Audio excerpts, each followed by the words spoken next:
C'est une nouvelle semaine d'information. Merci de nous suivre au sommaire de cette édition. La date butoir de l'opération de renouvellement de la liste électorale est prorogée au 5 juin prochain à 12 h.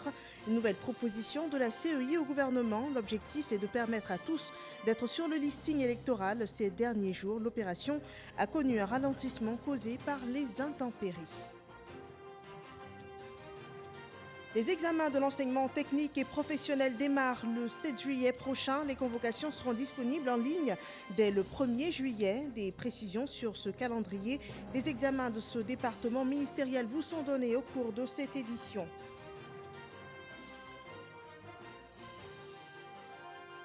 Et nous parlerons aussi dans ce journal des pluies torrentielles qui ont fait d'énormes dégâts dans la commune de Cocody. Nos reporters sur le terrain ont fait le point. Attention, la saison n'est pas terminée, prévient la Sodexam. La population est appelée à rester prudente.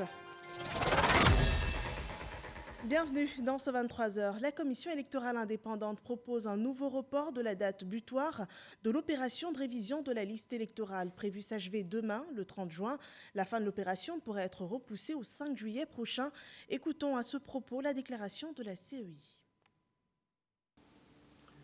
La Commission électorale indépendante porte à la connaissance de l'ensemble des Ivoiriennes et des Ivoiriens en âge de voter sa proposition au gouvernement de proroger l'opération de révision de la liste électorale au dimanche 5 juillet à 12 h. À la demande des partis politiques de tous bords, suite aux 3 jours de pluie torrentielle, la CEI offre l'opportunité de se faire enrôler aux requérants qui ont manifesté par leur forte mobilisation leur intérêt pour cette opération en Côte d'Ivoire comme dans les centres d'enrôlement de nos représentations diplomatiques. Conformément à la pratique électorale, les centres seront exceptionnellement ouverts dès 7 h et ne fermeront qu'à la réception du dernier requérant présent dans le centre à sa clôture le 5 juillet à 12 h. À ce propos, la porte-parole adjointe de la CEI était sur le plateau de l'édition de 20 h. Revoyons ensemble son intervention. Effectivement, nous en sommes au deuxième report, à la deuxième prorogation, on va dire. Et cette deuxième prorogation obéit à plusieurs facteurs. Tout d'abord, en premier lieu, je vais vous dire qu'on est agréablement, on constate avec bonheur que les électeurs, les futurs électeurs, ont répondu massivement à notre appel et se font enrôler de façon de plus en plus importante.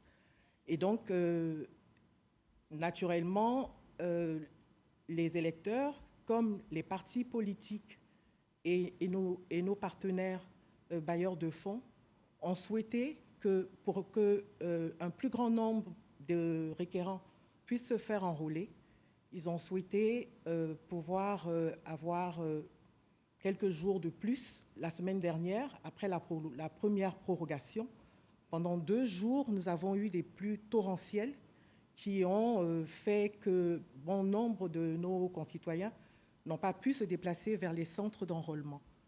Et c'est une des raisons aussi pour laquelle nous avons proposé au gouvernement cette nouvelle prorogation afin qu'aucun Ivoirien en droit, en âge de voter, ne puisse être empêché de le faire. Il y a eu quelques problèmes au début au niveau de la délivrance des actes administratifs qui sont requis pour l'enrôlement. Je veux parler du certificat de nationalité, je veux parler de la carte nationale d'identité. Et tout ça est rentré dans l'ordre petit à petit, puisqu'aujourd'hui, l'administration a organisé la délivrance massive de ces pièces pour permettre gratuite aussi pour certaines pièces. Oui. Et je dois vous dire que ces centres d'enrôlement pour les pièces administratives fonctionnent 7 jours sur 7 au jour d'aujourd'hui, pour permettre au plus grand nombre, comme j'ai dit, de pouvoir se faire enrôler, ceux qui le désirent en tous les cas. Voilà, et on retient donc que l'opération de renouvellement de la liste électorale se poursuit jusqu'au 5 juillet prochain. Et dans cette période électorale, il se prépare les examens de fin d'année de l'enseignement technique et professionnel. Dès le 1er juillet prochain, il est prévu la mise en ligne des convocations aux examens. À vos stylos et papiers, notez les informations utiles sur la tenue de ces examens, des indications contenues dans ce reportage de Grace Kando. Les convocations des candidats des examens à grand tirage de l'enseignement professionnel seront mises en ligne le 1er juillet prochain. Les épreuves physiques, orales et écrites, quant à elles, démarrent du 7 juillet pour s'achever le 24 juillet. La session 2020 des examens de la formation professionnelle enregistre 17 084 candidats contre plus de 12 000 l'année dernière, soit une augmentation de 39,54%. En majorité, ces candidats composent dans les spécialités du brevet de technicien BT, qui représente 69,1%, et du certificat d'aptitude professionnelle CAP, représentant 27,3%. Relativement aux filières de formation, on note que 39,51% des candidats sont dans les filières du secteur industriel, contre 60,49% dans les filières du secteur tertiaire. Toutefois, le pourcentage des candidats de sexe féminin dans les filières industrielles demeure toujours faible, avec 13,4%, tandis qu'elle représente 70,8% des candidats du secteur tertiaire. Les examens de cette année se déroulent dans un contexte de crise sanitaire. Des dispositions pratiques ont été prises pour le respect des mesures barrières. La déconcentration de l'organisation de l'épreuve physique et sportive, EPS, au niveau des directions régionales. Cette mesure vise à éviter le regroupement important de candidats dans les centres. Ces épreuves ne porteront que sur les sports individuels. La reprogrammation des stages d'immersion en entreprise. Pendant leur formation au brevet de technicien, les apprenants doivent effectuer un stage de 6 semaines au moins en entreprise. Ces stages se dérouleront après les épreuves orales, pratiques et écrites. Le réaménagement des ateliers et l'allègement des travaux pratiques, TP. En tenant compte de cette situation, ces travaux pratiques ne porteront pour cette année que sur une seule épreuve, au lieu de 2. Les résultats seront connus le vendredi 14 août 2020 sur le site www.formation-professionnelle.gouv.ci. Intéressons-nous à présent à cet autre point de l'actualité ivoirienne, la saison des pluies. Elle s'est annoncée avec faste cette année. On a pu constater les dégâts causés par les fortes intempéries. Dans la semaine dernière, dégâts matériels et pertes en vie humaine ont été enregistrés dans la commune de Cocody. La saison des pluies n'est pas encore passée, précise la Sodexam, et les populations doivent être prudentes et doivent impérativement quitter les zones à risque. Suivant ce reportage sur le terrain de Gabriel Zani. Riviera, rue Ministre, les traces des eaux pluviales sont encore visibles, une rue dégradée. Plusieurs objets usagés drainés par les eaux qui ont envahi cette zone depuis la mi-juin, difficile de pratiquer la voie. Ce lundi, la Sodexam, la Société de développement et d'exploitation aéroportuaire et météorologique, annonce des pluies modérées. Nous avons interrogé le chef de service des prévisions de la Sodexam un peu plus tôt dans la matinée. Il s'est prononcé sur la question. Nous avons des pluies sur presque tout le littoral ivoirien et ces pluies modérées vont demeurer jusqu'à dans la soirée.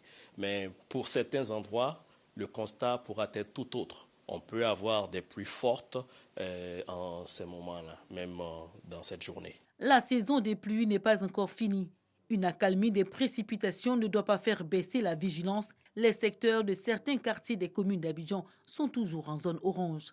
Ce qu'il faut retenir, nous sommes en saison des pluies. Et en saison des pluies, nous pouvons avoir des précipitations importantes. À l'heure actuelle, nous ne sommes pas encore sortis de notre saison des pluies. Donc, on peut s'attendre à de fortes précipitations durant cette semaine. Les caniveaux bouchés ne font pas bon ménage avec les pluies diluviennes. Les grandes voies sont obstruées, l'eau ne passe plus et stagne. Le groupement des sapeurs-pompiers militaires appelle les populations au civisme. Il y a des caniveaux qui ont été installés ici et là Malheureusement, ces caniveaux, c'est autre chose qu'on retrouve là-dedans. Donc quand ces caniveaux sont bouchés, l'eau cherche sa route ailleurs. Il y a des ouvrages qui sont à ciel ouvert. Il faut faire très attention. Lorsque c'est rempli, il ne faudrait pas que les gens s'entêtent à traverser les zones qui sont inondées. Sinon, malheureusement, on retrouve des gens dans les égouts. Quitter les zones dangereuses, c'est le moyen le plus sûr de sauver sa vie et celle des autres. Cela permettrait d'éviter les scènes de chaos, de désolation provoquées par le courant des eaux. Voilà, la prudence est de mise en cette saison des pluies diluviennes, examens scolaires, processus électoral. Voilà autant d'événements qui font l'actualité en Côte d'Ivoire sans qu'on ne perde de vue la Covid-19, l'ennemi numéro 1 mondial de ces derniers mois.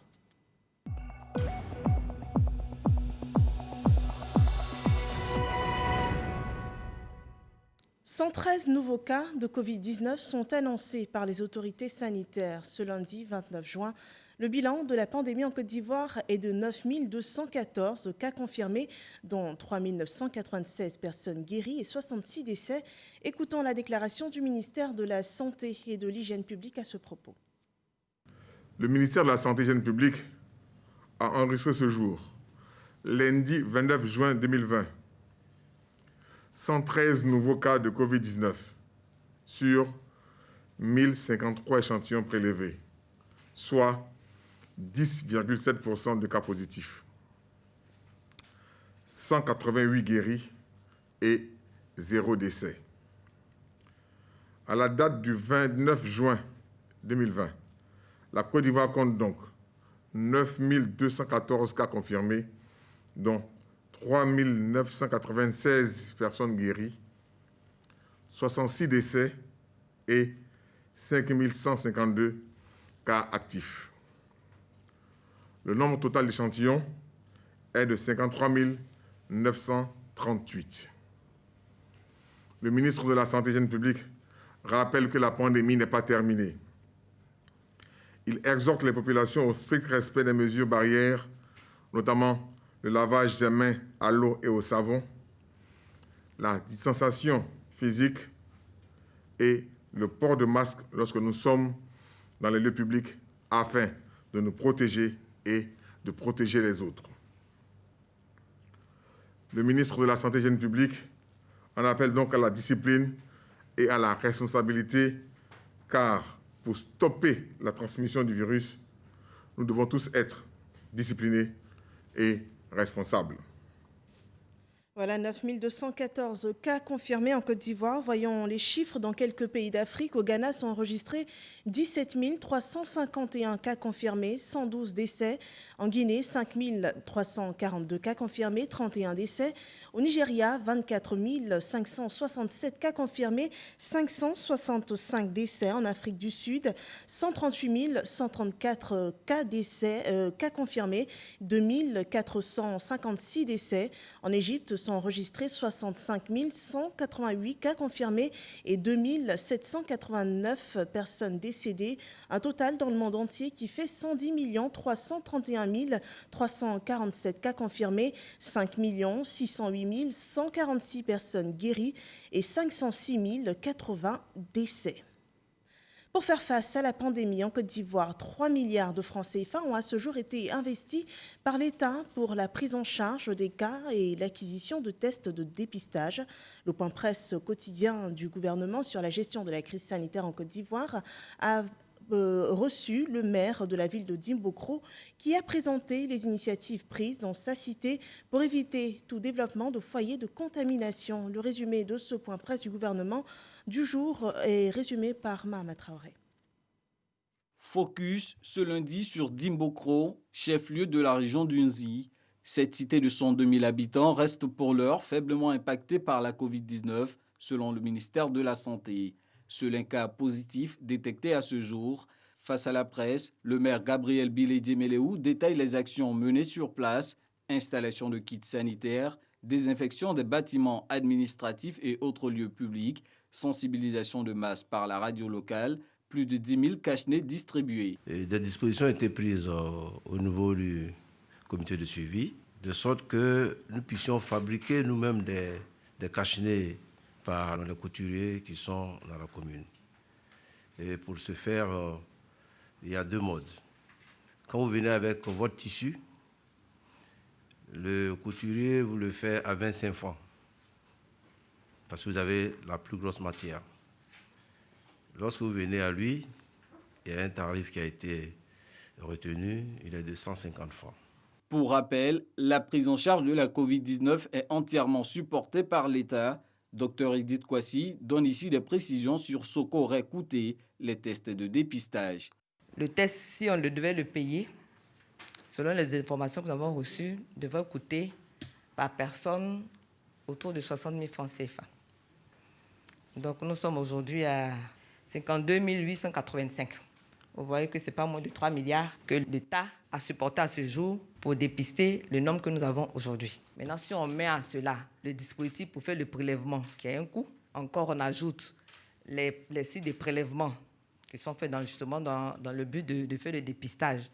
Si on met encore les personnes qui sont chargées de collecter les échantillons, de les acheminer vers les lieux indiqués pour faire le dépistage, vous voyez que je pense qu'on peut aller au-delà de 60 000 francs par personne. Quel bilan faire de l'opération menée dimanche dernier dans la commune de Cocody par les forces de sécurité pour s'assurer de l'application des mesures barrières dans les maquis et restaurants? Plusieurs maquis ont été visités, pas de saisies opérées. Nous notons néanmoins que les mesures de distanciation sociale étaient partiellement respectées dans certains maquis dont les tenanciers ont été rappelés très vite à l'ordre. Par contre, dans l'ensemble, le nombre de personnes rassemblées tel que recommandé par le CNS est respecté par les tenanciers des 10 maquis. Les bars, quant à eux, restent fermés. Concernant la mesure d'isolement du Grand Abidjan, notons que 56 véhicules et 151 personnes ont été refoulés dimanche dernier sur les axes d'Abou-Grand Laou, d'Abou-Sikensi, pour défaut de laisser passer. Les actes de solidarité viennent en appui aux efforts du gouvernement. Ils sont menés par des particuliers et organisations. Et dans ce cadre, la Fondation Kalou a fait don d'une ambulance de réanimation au service aide médicale urgente, le SAMU, pour faciliter la prise en charge des malades de la Covid-19. Ce don a été réceptionné vendredi dernier au ministère de la Santé et de l'Hygiène publique. La page politique de ce journal à présent s'ouvre avec cette opération de sensibilisation des Ivoiriens à s'inscrire sur la liste électorale. Ramatali Bakayoko à Dimbokro pour le compte du RHDP. Le point avec Sephora Zegui. Faites-vous enrôler, chers parents du Unzi. C'est en substance le message qu'a livré Ramatali Bakayoko, coordonnatrice régionale RHDP du Unzi. À ses côtés, Séraphin Yao, coordonnateur associé, explique le processus pour être inscrit sur la liste électorale et les conditions pour avoir son certificat de nationalité ou sa carte nationale d'identité.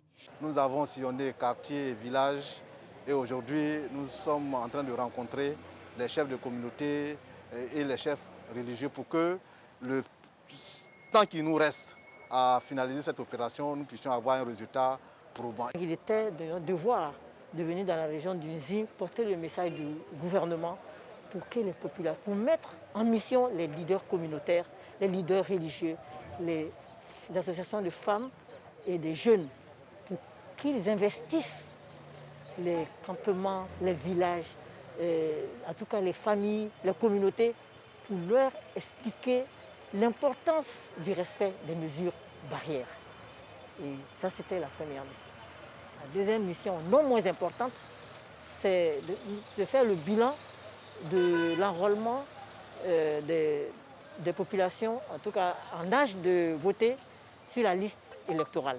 Pour la coordonnatrice régionale RHDP du Unzi, le vote permet aux citoyens de faire fonctionner la démocratie. Elle les invite donc à effectuer cette première phase. Dans la région de la Mai, la représentation du RHDP est boostée par un don d'une valeur de 10 millions de francs CFA. L'objectif, c'est d'amplifier les actions sur le terrain des militants de ce parti. Issa Chonan Yeo. Donner des moyens logistiques aux jeunes du RHDP, Rassemblement des Ufotistes pour la démocratie et la paix de la région de la Mai, pour assurer la victoire de Amadou Gonkoulibaly, candidat du parti à la présidentielle d'octobre prochain. C'est ce que vient de faire le ministre Joseph Sekaseka, coordonnateur régional associé du RHDP de la ME. 10 motos aux délégués départementaux et sous-préfectoraux pour sillonner la région et du matériel informatique pour équiper le siège du RHDP d'Azopé sont offerts. Nous avons beaucoup de difficultés sur le terrain. C'est une zone beaucoup enclavée et il faut parcourir les morts et marais pour pouvoir véhiculer le message du parti. Alors en ayant ce don, c'est un véritable ouf de soulagement. La région de la ME veut fortement contribuer à l'élection du candidat du RHDP dès le premier tour. Pour le coordonnateur régional associé du RHDP de la ME, les moyens logistiques mis à la disposition des délégués du parti leur permettront de dénicher de nombreux électeurs. Donc nos stratégies consistent à faire un travail de contact, de proximité envers et nos militants et nos sympathisants, voire même les militants des autres partis qui aujourd'hui voient le travail abattu par le RHDP à travers les actions du président de la République et du Premier ministre Amadou Gon Coulibaly. Les militants de certains partis d'opposition le voient, sont prêts à venir. Donc nous devons faire le premier pas vers eux pour les amener à nous rejoindre. Pour assurer la victoire de Amadou Gon Coulibaly, Joseph Sekaseka dit compter sur la mobilisation des nouveaux majeurs. Il les a exhortés pour ce faire à s'inscrire massivement sur la liste électorale. Voilà, on voit bien l'enrôlement sur la liste électorale et la préoccupation actuelle des politiques. Pour y arriver, on constate de grandes campagnes de sensibilisation. Les chefs traditionnels et leaders communautaires des communes de Koumassi, Marcory et Treichville ont été entretenus. À ce propos, Abou Sanogo nous en dit davantage. Mairie de Treichville. Rencontre entre le coordonnateur régional RHDP du Poro, Issa Coulibaly, et les leaders communautaires de la région résidant dans les communes de Treichville, Marcory et Koumassi. L'objectif est de les mobiliser et les inciter à s'inscrire sur la liste électorale. Je suis venu leur dire combien il est important de se faire enrôler sur la liste électorale. Quels que soient les sentiments d'affection que nous avons pour le Premier ministre Amadou Gon Coulibaly, quel que soit notre attachement à la personne du président Alassane Ouattara, dont tout le monde sait dans quel état il a pris la Côte d'Ivoire.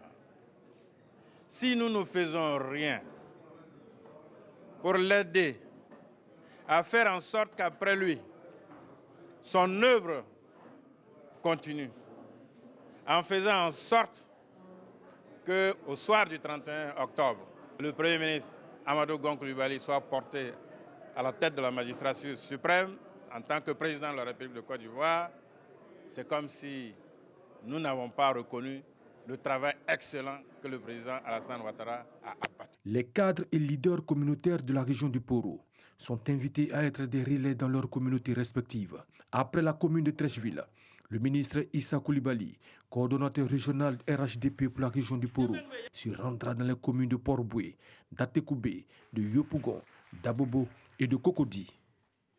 S'inscrire sur la liste électorale requiert l'obtention de documents administratifs justificatifs de l'identité de chaque individu. Pour s'assurer du bon déroulement de cette étape dans le handball, Ali Coulibaly, coordonnateur régional RHDP, a mené une mission d'inspection auprès des autorités locales, suivant le rapport de Djeniba Ouattara. Le ministre Ali Coulibaly, coordonnateur régional RHDP de la région du handball, au tribunal de première instance de Katiola et au conseil régional de Dabakala pour comprendre les difficultés liées à la délivrance des certificats de nationalité et jugements supplétifs, documents administratifs qui permettent l'enrôlement sur la liste électorale. Le ministre a échangé avec les autorités judiciaires et administratives. Au centre des préoccupations, comment faciliter la délivrance de ces documents administratifs. Ali Coulibaly exhorte les nouveaux majeurs à s'approprier le processus. Nous sommes à un stade important du processus électoral. Et je pense que tout le monde en a conscience aujourd'hui pour choisir celui qui va présider aux destinées de notre pays. Et j'invite tous les jeunes à se mobiliser. Les nouveaux majeurs sont la cible de Albert François Amichia en tant que coordonnateur régional du RHDP. Il a mis en mission femmes et jeunes des communes de Trècheville et de Marcory afin d'identifier et convaincre les nouveaux majeurs de ces deux zones. Mamadou Kwasi. De jour comme de nuit, la coordination régionale du RHDP de Trècheville et de Marcory est sur le terrain pour sensibiliser la population, surtout les nouveaux majeurs. Il faut les amener à participer massivement au processus d'enrôlement sur la liste électorale. Le vote est un devoir citoyen et de comprendre que le meilleur choix sera celui du RHDP en se faisant enrôler sur la liste électorale. Trècheville et Marcory veulent enregistrer le plus grand taux d'inscrits de nouveaux majeurs. Et le coordinateur régional, le ministre François Albert Amichia, et ses associés multiplient les rencontres. Ce sont les groupements de femmes et les associations de jeunesse qui sont mis en mission au quotidien pour convaincre davantage les populations s'inscrire sur la liste électorale. Avec ces populations, le message a été clair. Il nous reste encore quelques jours. Et c'est là que vous devez jouer votre rôle. Vos enfants qui ont eu 18 ans, vos frères qui ont eu 18 ans, vos sœurs qui ont eu 18 ans, il faut les amener à s'inscrire. Les femmes des communes de Marcory et de Trècheville ont reçu l'ordre de la coordination régionale de ratisser large afin d'inscrire le maximum de nouveaux majeurs. Et pour y arriver, elles doivent investir les marchés, les ménages et les autres lieux de rencontre. Des opérations qui doivent à terme assurer la victoire du candidat du RHDP au soir du 31 octobre 2020. Nous partons pour le centre-ouest de la Côte d'Ivoire où le directeur exécutif du RHDP, Adama Bictogo, poursuit sa mission de remobilisation des coordinations régionales. Revoyons son parcours dans le Haut-Sassandra et c'est avec Kader Sogodogo. C'est par ici que le directeur exécutif du RHDP, Adama Bictogo, entame sa tournée dans la région du Haut-Sassandra. Le point de l'enrôlement, des messages de remobilisation, le RHDP est au travail, avec en ligne de mire la présidentielle d'octobre prochain. Après ici à Zoukougbe, les militants ont eu droit au même message. À Vavois qui a suivi et à Daloa, les grandes questions de l'actualité ont été abordées. Le coordonnateur régional du Haut-Sassandra, le ministre Mamadou Touré, affiche d'ailleurs un bilan satisfaisant. Jusqu'à la fin de l'enrôlement, on aura dépassé les objectifs qui nous ont été assignés. Ensuite, ce qui est important, c'est la cohésion au niveau donc, du Haut-Sassandra. Ce qui est important, c'est de noter aussi, c'est que les lignes ont bougé. Les lignes ont bougé aujourd'hui. Le RHDP est la seule formation politique dans le Haut-Sassandra à rassembler les Ivoiriens dans leur diversité. Venir dans le Haut-Sassandra obéit déjà au principe que le Haut-Sassandra est la deuxième région en termes de population électorale après le district d'Abidjan. C'est un élément, c'est un indicateur. Et je note que toute cette coordination régionale a mis en place un maillage qui nous permet aujourd'hui, de par la mise en place donc des animateurs politiques, de disposer d'un électorat déjà établi. Et vous avez pu suivre avec moi toutes les rencontres, aussi bien à Zoukoube, à Issia, à Vavois, qu'à Daloa même. Il y a non seulement la ferveur, mais il y a de l'organisation. D'autres coordinations régionales seront visitées par le directeur exécutif du RHDP. La sphère culturelle ivoirienne est de nouveau en deuil. Le comédien Lance Touré est décédé la nuit dernière à 65 ans. L'acteur scénariste Lanciné Touré, de son vrai nom, a quitté ce monde après une longue maladie. La rédaction lui rend hommage en revenant sur son parcours et mérite. Le cinéma ivoirien vient de perdre un de ses acteurs clés. Lance Touré, de son vrai nom, Lanciné Touré, est décédé dans la nuit du dimanche 28 au lundi 29 juin 2020 à son domicile des suites d'une longue maladie. Né en 1955 à Bouaké, Lance Touré, avec sa silhouette filiforme, a fait le beau jour des planches et du cinéma ivoirien. Devenir comédien a toujours été pour lui une obsession depuis l'école. Il n'hésitait pas, à cette époque déjà, à économiser de l'argent en tant qu'élève pour aller voir la pièce de théâtre Toroyini. Une pièce qui déclenche en lui la passion pour le théâtre. Il s'y met et devient comédien. Son premier rôle est campé dans la pièce Qu'en dis-tu de la troupe Soleil du Cocody de Diallo Tikwayi Vincent. Nous sommes dans les années 86-87. En 1991, Il intègre la série satirique Faut pas fâcher de la RTI en tant qu'acteur puis scénariste. Mais c'est en 1995 que le comédien crève l'écran à travers les spots publicitaires et la série de sensibilisation Sida dans la cité où il porte le nom de Serapo en tant qu'acteur principal. Dans cette série, il met tout le monde d'accord sur son talent et son sens de l'humour. Un talent qu'il mettra au service de plusieurs productions cinématographiques. Depuis 8 ans, Lance Touré a pris ses distances avec le milieu cinématographique parce que, rongé par la maladie, la grande faucheuse vient de l'arracher à 65 ans à l'affection des siens alors qu'il préparait Taxi des gardes 24 heures sur 24 avec Adama Daïko en tant que réalisateur. Cet enseignant de CAFOP laisse derrière lui une veuve et 6 enfants. Voilà un parcours inspirant du regretté Lance Touré, décédé la nuit dernière. Et nous terminons ainsi cette édition d'information. Merci de nous avoir suivis. Suivez toute l'actualité d'ici et d'ailleurs dès demain à partir de 6h. Et je vous retrouve dès 23h demain. Portez-vous bien.